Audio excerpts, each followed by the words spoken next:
Please Anji Reddy గారు గౌరవ చెప్పండి. శాసన మండలి చైర్మన్ గారి సూచనలను ఆదేశంగా తీసుకొని వెంటనే మా ట్రాన్స్పోర్ట్ కమిషనర్ గారు ఇక్కడనే ఉన్నారు, వారికి తగిన ఆదేశాలు ఇస్తా ఉన్నాం. ఇటువంటి మీరు చెప్పిన సూచనలు ఇల్లీగల్ పార్కింగ్ కానీ, నెంబర్ ప్లేట్ల మీద వాళ్ళు ఇష్టాలు రాసుకునే అంశం కానీ, రిఫ్లెక్టింగ్ టేప్స్ కూడా మేము చట్టం చేసి దానికి ఒక జివో ఇచ్చినాం. అది కూడా ఎక్కడైనా పార్కింగ్ ఉంటే compulsory back side reflecting tapes ఉండాలి. ఇంతవరకు లేదు, అది కూడా తీసుకొచ్చినాం. దాని తదుపరి 15 సంవత్సరాలు పైబడ్డ మీరు చెప్పినట్టు ఆర్టీసీ బస్సులు నడవై పాపం బయటికి బాక్అవుట్ చేసిపోయి వచ్చి లోపలికి వచ్చి రవీంద్రరావు గారు ఏదో ఒకటి మాట్లాడాలని తప్పు సబ్జెక్టు కట్టి ఏదో మాట్లాడుతున్నారు. అధ్యక్ష, నేను మళ్ళీ చెప్తా ఉన్నా, మా ప్రభుత్వం వచ్చిన తర్వాత గతంలో ఉన్నటువంటి పద్ధతులన్నీ మార్చి ట్రాన్స్పరెంట్ సిస్టమ్, మాన్యువల్ ఇంటర్వెన్షన్ లేకుండా ఉండే విధంగా అన్ని రకాల సంస్కరణలు తీసుకొస్తా ఉన్నాం. గతంలో మా దగ్గర మంత్రి కంటే ఎక్కువ ఒక డిపార్ట్మెంట్ నడిపేటువంటి పరిస్థితిలో పూర్తిగా నిర్వీర్యంగా దానికి డిపార్ట్మెంట్కు చెడ్డ పేరు వచ్చినటువంటి పరిస్థితి నుంచి బయటికి తేవడానికి మొత్తంగా ప్రక్షాళన గౌరవ ముఖ్యమంత్రి గారి సూచన మేరకు మేము కూడా ఊహించి ఉండరు. చెక్ పోస్టులు రద్దు అనేటువంటిది ఏ మంత్రి కూడా ధైర్యం చేయడు. చెక్ పోస్టులు రద్దు చేసినాం ఈరోజు రాష్ట్ర వ్యాప్తంగా, బికాస్ ట్రాన్స్పరెన్సీతో నడపాలని. అదేవిధంగా 2024 మేము అధికారంలోకి వచ్చిన 23 తర్వాత 24లో మార్చిలో ట్రాన్స్ఫర్ చేసామంటే ఒక్క ఆన్ డ్యూటీ, ఓవర్ డ్యూటీ అంటే ఓడీల పేరు మీద గత ప్రభుత్వాల 100 ఓడీలు నాకు నచ్చితే రమ్మా లేకపోతే ఇంకోటి అన్నట్టుగా ఓడీలు ఇచ్చే పరిస్థితి నుంచి ఇలా ఒక్కటి కూడా అటువంటి కరప్షన్ అవకాశం లేకుండా ఈ ప్రభుత్వం కొనసాగుతుందనే మాట దయచేసి తెలియజేస్తా ఉన్నాను. ఎందుకు చెప్తున్నామంటే ఇలా మాకు బాధ కలుగుతుంది. ఊర్లలోకి చాలామంది నేరుగా శాసనసభ్యులు వాళ్ళు ఫోన్ చేస్తారు, ట్రాక్టర్ అగ్రికల్చర్ కాదు కమర్షియల్, అగ్రికల్చర్ ట్యాక్స్ ఎగ్జంప్షన్ ఉంది, కమర్షియల్ ట్రాక్టర్స్ తీసుకొని ఒక క్వార్టర్ ట్యాక్స్ కట్టేసి ఊర్లోకి వెళ్ళిపోతాడు. ఆయన ట్యాక్స్ కట్టనే ఆలోచన రాదు. మా ఎన్ఫోర్స్మెంట్ మొత్తం స్టాఫ్ 1,80,00,000 వాహనాలు ఉంటే 1000 మంది staff including constables, transport commissioner. So ఆ ట్యాక్స్ కలెక్షన్ చేయకుండా మాన్యువల్గా దొరికిన నాడు ఫుల్ పెద్ద పెనాల్టీ వేసి కొన్ని వేల రూపాయలు, లక్షల రూపాయలు పెనాల్టీ వేస్తుంటే వాళ్ళు తెలిసో తెలియక నా దగ్గర చాలా వరకు ఒక ఎగ్జాంపుల్ చెప్తా, నాగర్ కర్నూలు ఎమ్మెల్సీ దామోదర్ రెడ్డి లాంటి పెద్ద ఆయన కూడా అరే ఇక్కడ ట్రాక్టర్లకు ఇట్లా పట్టుకుంటారని చెప్తే దాని మీద ఒకసారి స్టడీ చేసి చర్చ చేసినాం. కొంతమంది రవాణా శాఖ నిపుణులు పిలిచినాం. దానికి సంబంధించి సబ్జెక్టు పరంగా మీరు చూసినారు, మీతో కలిసి పార్లమెంట్లో పనిచేసే అవకాశం దొరికింది. ఎప్పుడు కూడా పార్లమెంటరీ ప్రొసీడింగ్స్లో ఏ విధంగా మనం దానికి సంబంధించినటువంటి క్రమశిక్షణతో పనిచేసినాం, ఇక్కడ కూడా అదే విధంగా పనిచేసే ప్రయత్నం చేస్తాం. అందుకే ఈ ట్యాక్సేషన్ అనేటువంటిది, క్వార్టర్లీ ట్యాక్స్ కలెక్షన్ అనేటువంటిది impossible for anybody. Manual intervention ఉందని నార్మల్ ట్యాక్సేషన్ తోటి సింగిల్ ట్యాక్స్ రూపం లోపల అటువంటి వాటికి అప్లికేబుల్ చేసి ఇలా క్వార్టర్లీ ట్యాక్స్ను ఎగ్జామ్షన్ ఎత్తేస్తున్నాం. దాన్ని అర్థం చేసుకోవాల్సిన అవసరం ఉంది. లేదు ఒక హరాస్మెంట్కు, ఒక మాన్యువల్ ఇంటర్వెన్షన్కు దొరికినప్పుడు మొత్తంగా పెనాల్టీ రూపంలో కట్టేటువంటి పరిస్థితి నుంచి వాళ్ళకు ఒక రాయితీ ఇస్తా ఉన్నాను నేను. ఇది నేను ప్రత్యక్షంగా గమనించి దీన్ని అడ్రస్ చేయడం గురించి చర్చ చేసి తీసుకొచ్చినటువంటి అంశం అధ్యక్ష. మీకు కూడా తెలుసు గ్రామీణ ప్రాంతాల్లో అటువంటిది పోయి ఇవాళ ఒకటేసారి మేము ఎక్కడ కూడా పబ్లిక్ ప్యాసింజర్ వాటికి ఇప్పటికైతే జీరో ట్యాక్స్ ఎగ్జెంప్షన్ ఉందో వాటిని ముట్టుకుంటలేము. ఎక్కడైతే ఆల్రెడీ క్వార్టర్ ట్యాక్స్ అప్లికేబుల్ ఉందో వాటికి మాత్రమే మార్పు చేస్తా ఉన్నాం. దీంతో పెద్ద రెవెన్యూ పెరిగి మేము రవాణా శాఖ కోటేశ్వర్లు పెద్ద లక్షల కోట్ల రూపాయలు వచ్చేది ఏం లేదు. కాబట్టి దయచేసి మేము 1000 కోట్ల రూపాయలు నష్టం వస్తుందని తెలిసినా ఈవీ పాలసీ తీసుకొచ్చి జీరో ట్యాక్సేషన్ మీద మేము ఇచ్చినటువంటి వాళ్ళం. ఎందుకో రాలేదు ఆలోచన గతంలో. ఈ రాష్ట్రంలో హైదరాబాద్, ఢిల్లీ లాంటిది కావద్దని ప్రభుత్వం ఆలోచన చేసి ఈవీ పాలసీ తీసుకొచ్చినాం. స్క్రాప్ పాలసీ తీసుకొచ్చినాం 15 సంవత్సరాల తర్వాత వాహనాలు నడపద్దని. ట్రాన్స్పరెంట్ రిఫ్లెక్టర్ టేప్స్ తీసుకొచ్చినాం. ఢిల్లీలో చూసి వచ్చినాం ఆటోమేటిక్ డ్రైవింగ్ టెస్టింగ్ స్టేషన్స్, తీసుకొచ్చినాం. మనకు నల్గొండల ఫౌండేషన్ వేసినాం. దానికి సంబంధించి 15 తొందరలో కట్టబోతా ఉన్నాం. ఆ విధంగా రిఫార్మ్ తీసుకొచ్చే ప్రయత్నం జరుగుతూ ఉంది. దయచేసి గతంలో పాపాల రాయుడు లెక్క జరిగినప్పుడు అదే ఊహల అదే మైఫిల్లో ఉండి ఇప్పుడు ఏదో జరుగుతుంది అనుకుంటే పొరపాటు. అక్కడ ఇక్కడ తప్పు చేసినాడు ఎవడైనా ఏ డిపార్ట్మెంట్ అయినా బరాబర్ శిక్షింపబడతాడు. అది రవాణా శాఖ కావచ్చు, ఇంకొక శాఖ కావచ్చు, ఇంకో రాజకీయ నాయకుడు కావచ్చు, తప్పకుండా దానికి బరాబర్ శిక్ష పడాల్సిందే. కానీ ఎవరో ఎక్కడో జరిగిందనే దాని మీద మొత్తంగా జరుగుతుంది అనేటువంటి మాట ఉంటే పొరపాటు. తప్పకుండా ఎన్ఫోర్స్మెంట్ కూడా చేస్తే ఎక్కువ ఎన్ఫోర్స్మెంట్ అయితే నేను చెప్పిన చాలాసార్లు మా డిపార్ట్మెంట్లో ఒక రోజు వీడియో కాల్ మొత్తం మంది సమావేశం పెట్టి చెప్పిన అయ్యప్ప స్వాములు వేసుకుంటే మద్యానికి మాంసంకు మహిళలు దూరంగా ఉంటారు. అట్లా మీరు కూడా రాష్ట్రంలో ప్రతి ఒక్కరు భయపడాలి, అటువంటి ఎన్ఫోర్స్మెంట్ చేయమని చెప్పి అడిగిన. ఎందుకు చెప్తున్నాం ఇలా ఎన్ఫోర్స్మెంట్ అంటే కొంత హరాస్మెంట్ కూడా మారదు, చిన్న చిన్న ఇష్యూస్ వల్ల ఎగ్జిబిషన్ పాపం అనేటువంటి ఆలోచనతో ఉన్నాం. తప్పకుండా మీరు అనుకున్నట్టుగా డెఫినెట్లీ ఎన్ఫోర్స్మెంట్ మాకు ఇప్పటికే స్టేట్ లెవెల్లో జిల్లా లెవెల్లో చెక్ పోస్టులు ఎత్తేసినాక స్క్వాడ్స్ పెట్టినాం. జిల్లా లెవెల్లో 33 జిల్లాలకు సంబంధించిన ఆర్టీఓ ఆఫీసుల squads, state level enforcement flying squad తీసుకున్నాం. చూస్తారు ఏ విధంగా ఎన్ఫోర్స్మెంట్ జరుగుతుందో. తప్పకుండా నేను మరొకసారి మీ ద్వారా మీరు ఇచ్చిన సూచన ప్రకారంగా కమిషనర్ గారికి రాష్ట్ర ప్రభుత్వం తరఫున చెప్తా ఉన్నాం. ఎక్కడ సైరన్లు దొంగ సైరన్లు ఎవరు అర్హత లేకుండా సైరన్లు వేసినా, నెంబర్ ప్లేట్లు ఇల్లీగల్ నెంబర్ ప్లేట్ రాసుకున్నా, ఇప్పటికీ బ్లాక్ ఫిల్మ్ వేసుకుని ఎంత పెద్దవాళ్ళైనా కూడా రేపటి నుంచి ఎన్ఫోర్స్మెంట్ సీరియస్గా స్టార్ట్ చేయండి. బరాబర్గా అదంతా కూడా ప్రజలతో అప్రిషియేషన్ మీడియాకు చూపెట్టండి. డ్రంక్ అండ్ డ్రైవ్ కేసులలో పెద్ద పెద్దలు దొరికితే ఎట్లయితే ఫీలింగ్ అవుతున్నారో ఇవన్నీ కూడా చేయడం భయపడాల్సినటువంటి పరిస్థితి ఉంది. ఎన్ఫోర్స్మెంట్ చేస్తామనే మాట కూడా చెప్తా ఉన్నాం. కారణం పోయి సార్ చెక్ చేసుకొని దాని కొరకు అక్కడ కూడా బరాబర్ పోదాం పావే బరాబర్. అందుకే మాన్యువల్ ఇంటర్వెన్షన్ సర్వీసెస్ అన్ని రవీంద్రరావు గారు మీ పాపాలరాయుడు తీసుకొచ్చిన కడగడానికి ఒక్కటేసారి పాపాలరాయుడు మీకు అట్లా అనిపిస్తుంది. ఇప్పుడు వారికి ఎంతసేపు ఆ పాపాలరాయుడు జమానాలు ఉన్నటువంటి సిస్టమ్లే మంత్రి కూడా పాపం అజయ్ అనేటనే బాధపడేటువంటి పరిస్థితులలో మొత్తం డిపార్ట్మెంట్ ఎవరు నడిపిలో ట్రాన్స్పోర్ట్ డిపార్ట్మెంట్ తెలుసు, మీకు కూడా తెలుసు.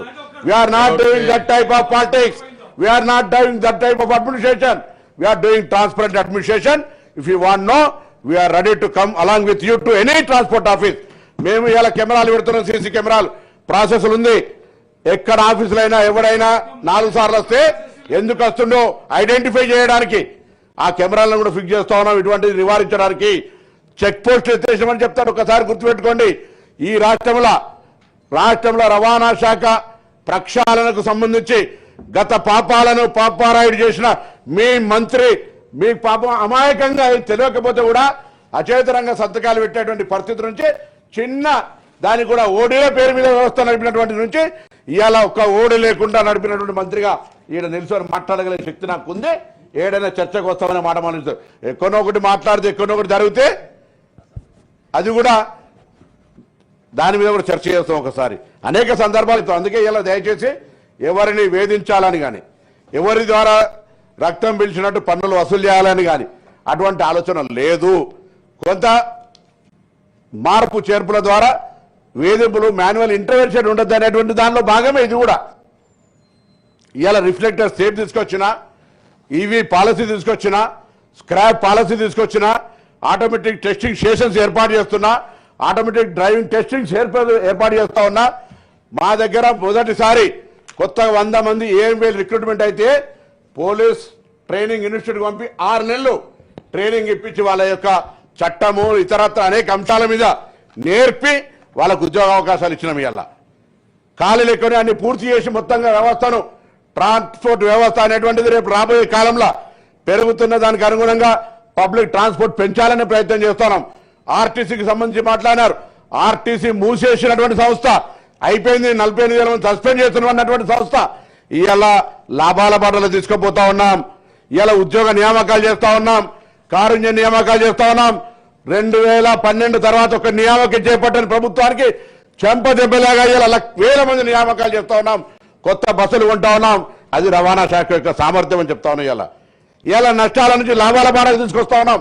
ఆ విధంగా సంస్కరించబడతా ఉన్నటువంటి పరిస్థితులలో కొత్త ఉద్యోగాలతో పాటుగా కొత్త బస్సులతో పాటుగా కొత్త వ్యవస్థను ఏర్పాటు చేస్తున్నాం. ఇవాళ కూడా మీకు ఎక్కడన్నా బస్సులు కొత్త రూట్లు కావాలంటే నా దగ్గర రావాల్సిన అవసరం లేదు. డిసెంట్రలైజ్ జస్ట్ మీరు డిఎంకి రాయండి. ఆ ఊరు బస్సుకు సంబంధించి తప్పకుండా కొంత రెవెన్యూ పరంగా కూడా ఆర్టీసీ పబ్లిక్ సర్వీసులో ఉన్నా కొంత ఆర్టీసీ రూట్ పరంగా రెవెన్యూ సర్వే చేస్తారు. ఇఫ్ దట్ ఫిజిబుల్ డెఫినెట్లీ కొత్త బస్సులు టీఆర్ఎస్ పక్ష సభ్యులైనా మీరు తప్పకుండా బస్సు ఏర్పాటు చేస్తామనే మాట సందర్భంగా చేస్తారు. కాబట్టి మాకెక్కడ వివక్షపూరితంగా పెద్దల సభలు అబద్ధాలు చెప్పి పెద్దల సభలు మీలాంటి చిన్న ఆరోపణలు ఎదుర్కొనేటువంటి పరిస్థితి రాకుండా ఉండాలనే ప్రయత్నం చేస్తాం. జీవితంలో కూడా సమయ పాలన లేదా ఎక్కడ కూడా అవినీతి ఆరోపణ రాకుండా మా జిల్లా రాజకీయాల్లో మాకు పెద్ద మనుషులు చాలా మంది ఒక ఆదర్శం చూపెట్టినటువంటి పాలిటిక్స్లకి వస్తున్నాం. కూడా దయచేసి మాట్లాడేటప్పుడు డిపార్ట్మెంట్కి సంబంధించి కొంత మళ్ళీ గతంలో ఉన్న దానికి ఇప్పటిదానికి మార్పు పట్ల అవగాహన చేసుకొని మాట్లాడితే మంచిగా ఉంటుంది. మనకు ఏది వచ్చే పెద్దల సభలో ఏది పడితే అది మనం మాట్లాడితే నడుస్తుంది అనుకుంటే నడవదు. మేము కూడా తప్పకుండా అన్ని దీనికంటే ఇంకా లోక్సభలో కూడా చూసి వచ్చినాం, తప్పకుండా జవాబు చెప్తాం. కాబట్టి నేను మళ్ళొకసారి తెలియజేస్తా ఉన్నా, దయచేసి ఎవరిని అవమానించాలనేది కాదు. ఎవరిని వేధించాలని కాదు, శాఖను కొంత ప్రక్షాళన చేయడానికి సమయం పడతా ఉంది. మీరు ఎప్పుడైనా మాకు సంబంధించిన మీ బంధువులు కూడా చాలా మంది ఉన్నారు, చాలా మంది ఒక్కసారి వెరిఫై చేసుకోండి. అప్పటికి రూలింగ్ కు ఇప్పటి ప్రభుత్వ పరిపాలనకు తేడా ఉందా లేదా, తేడా ఉందా అంటేనే నేను మీ ముందర వచ్చి మాట్లాడతానమాట మనం చేస్తూ, దయచేసి మరొక్కసారి ఇలా ఈ సందర్భంగా గౌరవ సభ ముందుకు తీసుకొస్తున్నాం. ఇది చేసేది ప్రజల దగ్గర మాన్యువల్ ఇంటర్వెన్షన్ ఉండద్దు అనేదే. అదేవిధంగా రోడ్ సేఫ్టీ పేరు మీద ఇంతకుముందు చెప్పినట్టుగా పిల్లల దగ్గర కూడా తల్లిదండ్రుల దగ్గర లెటర్ పంపుతున్నామంటే అందరం కలిసి ఒక ప్రాణాన్ని రక్షించడం కూడా ఈ సమాజంలో మనది ఒక పెద్ద బాధ్యత. దాదాపు రోజు 20 మంది చనిపోతున్నారు తెలంగాణలో. కారణాలు మీరు చెప్పినట్టు గుంతలు కావచ్చు, లేదా డేంజరస్ స్పాట్స్ కావచ్చు, కర్వ్స్ కావచ్చు, డ్రంక్ అండ్ డ్రైవ్ కావచ్చు, రాంగ్ రూట్ కావచ్చు, ఇల్లీగల్ పార్కింగ్ కావచ్చు, వాటన్నిటిని రెగ్యులరైజ్ చేయడానికి డిపార్ట్మెంట్ ప్రయత్నం చేస్తుంది. కానీ 1000 మంది సిబ్బంది, 1,80,00,000 వాహనాలు, ప్రజల భాగస్వామ్యం, ప్రజల భాగస్వామ్యం లేకుండా చేస్తా అని నేను అనుకుంటలేనంత మూర్ఖత్వంగా ఆలోచన చేసేవాడు కాదు. అందుకే మీ అందరు సహకారం అడుగుతా ఉన్నాం. టెలికాన్ఫరెన్స్, వీడియో కాన్ఫరెన్స్ పెట్టి చీఫ్ సెక్రటరీ ద్వారా 33 జిల్లా కలెక్టర్లకు రోడ్ సేఫ్టీ కమిటీలు వేసి సమావేశాలు పెట్టి గ్రాస్ రూట్ దాకా పోతా ఉన్నాం. ప్రతి పాఠశాల దాకా మొక్కాయి వంగంది మానవి వంగుతుందని పిల్లలందరూ ఇంటర్వెన్షన్ తీసుకొని వాళ్ళతోటి ఈ ట్రాఫిక్ అవగాహన కల్పించే ప్రయత్నం చేస్తున్నాం. అక్కడ పక్కన కొమరయ్య గారు వారి స్కూల్లో గవర్నర్ గారిని తీసుకెళ్లి ట్రాఫిక్ అవేర్నెస్ పార్క్ ఏర్పాటు చేసినాం. ట్రాఫిక్ అవేర్నెస్ పార్క్ ద్వారా పిల్లలకు ఏ విధంగా బండ్లు నడపాలి అనేటువంటి పార్క్ ని ఇలా వారికి ఏర్పాటు చేశారు. వారికి ధన్యవాదాలు తెలియజేస్తున్నా. ఆ విధంగా రాష్ట్ర వ్యాప్తంగా ప్రైవేట్ కానీ గవర్నమెంట్ పాఠశాలలలో యూనిసెఫ్ సలహా ప్రకారంగా పాఠశాల లోపల ప్రైవేట్ ట్రాఫిక్ అవేర్నెస్ క్యాంప్స్ తో పాటుగా రాష్ట్రంలో ఉన్న ప్రతి పాఠశాల నియాలనే education principal secretary, transport commissioner coordination చేసినాం. ట్రాన్స్పోర్ట్ అవేర్నెస్ క్లబ్ లోపల ఆ పాఠశాల యాజమాన్యందరూ క్లబ్ పెట్టి మెంబర్షిప్ చేస్తా ఉన్నాం. ఎందుకంటే ట్రాన్స్పోర్ట్ డిపార్ట్మెంట్ తీసుకునే reform, transport awareness camp, road safety మీద తీసుకునేటువంటి ప్రోగ్రామ్స్ అంతా ప్రతి పౌరుని దగ్గర రీచ్ కావాలనే ఈ రోడ్ సేఫ్టీకి సంబంధించిన సీరియస్ తీసుకుంటాను. గడ్కరీ గారు నాకంటే 3 రెట్లతో ఆలోచన చేస్తా ఉన్నాడు. అందుకే సుప్రీంకోర్టు తీర్పు ఇచ్చింది. కేంద్రం ఆలోచన చేస్తా ఉంది. పొన్నం ప్రభాకర్ ఒక వ్యక్తిగతమైన ఆలోచన కాదు ఇది. రాష్ట్రము కేంద్రము, ఇది ఫెడరల్ సిస్టంలో కేంద్రము రాష్ట్రం మోటార్ వెహికల్ యాక్ట్ అంతా కేంద్ర నిర్దేశాల మేరకే నడుస్తారనే మాట కూడా మనం తెలుసుకోవాలి. కాబట్టి దయచేసి తప్పకుండా తెలంగాణ రాష్ట్ర రవాణా శాఖ పారదర్శకంగా దేశంలో 29 రాష్ట్రాల్లో మా సిస్టమ్ను తెలుసుకోవడానికి కొరకు ఉండే విధంగా పారదర్శకంగా చేయాలనే ప్రయత్నం చేస్తున్నాం. ఇది ప్రజల భాగస్వామ్యం లేదు కలవదు. నేను గౌరవ శాసన మండలి చైర్మన్ కోరుతున్నా, మీరు రోడ్డు మీద వెళ్ళేటప్పుడు ఎక్కడైనా నిజంగా మీకు తప్పనిపిస్తే వెంటనే ఆ ఏరియా ఉన్న ఆఫీసర్ గట్టిగా వార్నింగ్ ఇవ్వండి, పోలీసులకు చెప్పండి. మనం అందరం కూడా భాగస్వాములు కానీ మనం చూస్తూ పోతా ఉన్నాం. మనకు సంబంధించి మనం పట్టించుకోకపోతే నేను చెప్పినట్టుగా 1000 మంది ఆఫీసర్లు 1,80,00,000 వాహనాలను సంబంధించో లేకపోతే ఇంకొకటి ప్రజల భాగస్వామ్యం, ప్రజల భాగస్వామ్యం లేదు, సాధ్యం కాదు. కాబట్టి నేను మరొక్కసారి గౌరవ సభాపతి ద్వారా మీ అందరినీ కోరుతా ఉన్నా, రాష్ట్ర వ్యాప్తంగా అందరి భాగస్వామ్యాన్ని కోరుతా ఉన్నా. ఇవాళ ఈ యొక్క రోడ్ సేఫ్టీ అనేది ఒక్క పౌరుని ప్రాణం రక్షించడానికి మనం ఈ కార్యక్రమంలో మన ద్వారా అటువంటి రోడ్డు నిబంధనలు పాటించి చేస్తే భవిష్యత్తులో అందరికీ మంచిది. 1000 కుటుంబాలు మన తాండూరులో మొన్నటి వికారాబాద్ యాక్సిడెంట్ల ఒక్కటే కుటుంబంలో 3 అమ్మాయిలు చనిపోయారు. తండ్రి బాధ వర్ణనాతీతం. తప్పకూడదనేది నాకు తప్పు. రవాణా శాఖ మంత్రిగా నేను బాధ్యత వహించానా? రోడ్డు తప్పు ఉందని ట్రాన్స్పోర్ట్ R&B మినిస్టర్ వహించాలా, లేకపోతే ప్రభుత్వమా గత ప్రభుత్వమా అనే చర్చ కాదు ఇక్కడ. అటువంటి జరగకుండా ఉండడానికి చూడగలిగే ప్రయత్నం ఏం చేద్దాం, ఏం సలహా చెప్తారో నిర్మాణాత్మకంగా ఈ చర్చ కాదు. తదుపరి ఎప్పుడైనా నేను ఆ చర్చకు సిద్ధం. నేను అటువంటి సద్విమర్శను తీసుకోవడానికి సిద్ధంగా ఉన్నాననేటువంటి మాట కూడా ఈ సందర్భంగా తెలియజేస్తూ, ఈ యొక్క ఏ మాన్యువల్ ఇంటర్వెన్షన్ తక్కువ కొరకైతే క్వార్టర్ ట్యాక్స్ నుంచి లైఫ్ ట్యాక్స్ కు అంటే రోడ్ సేఫ్టీకి కొత్త సెషన్ చేస్తా ఉన్నామో దాన్ని అందరూ కూడా దయచేసి ప్రయోజనాల దృష్ట్యా అందరూ దీన్ని ఆమోదించి భవిష్యత్ తరానికి ఒక మార్గదర్శకం కావాలని సందర్భంగా కోరుతా ఉన్నాం. Discussion is over. The question is that Telangana motor